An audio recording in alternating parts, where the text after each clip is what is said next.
New fishies. I recently rehomed one of my blood red parrots, Cutie, and one of my Kirin Parrots, Muncher, and now I have 4 new angels, unnamed so far. 2 of them are albino angels, and they're white, obviously, with red eyes, and they're shiny. I don't know if you can tell, but they're shiny. They're beautiful. Beautiful. And then these guys are, I think, kois, but I'm not sure.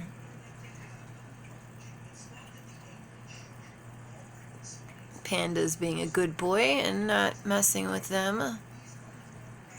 Daisy was very curious and checking out the bags that the fish were floating in before I put them in.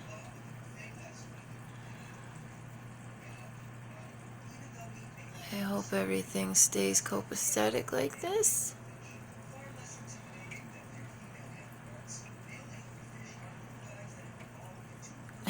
Take it out on the moss ball, Panda.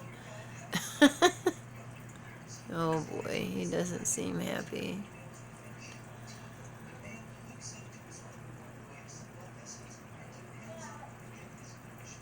I'm sure he'll let them know.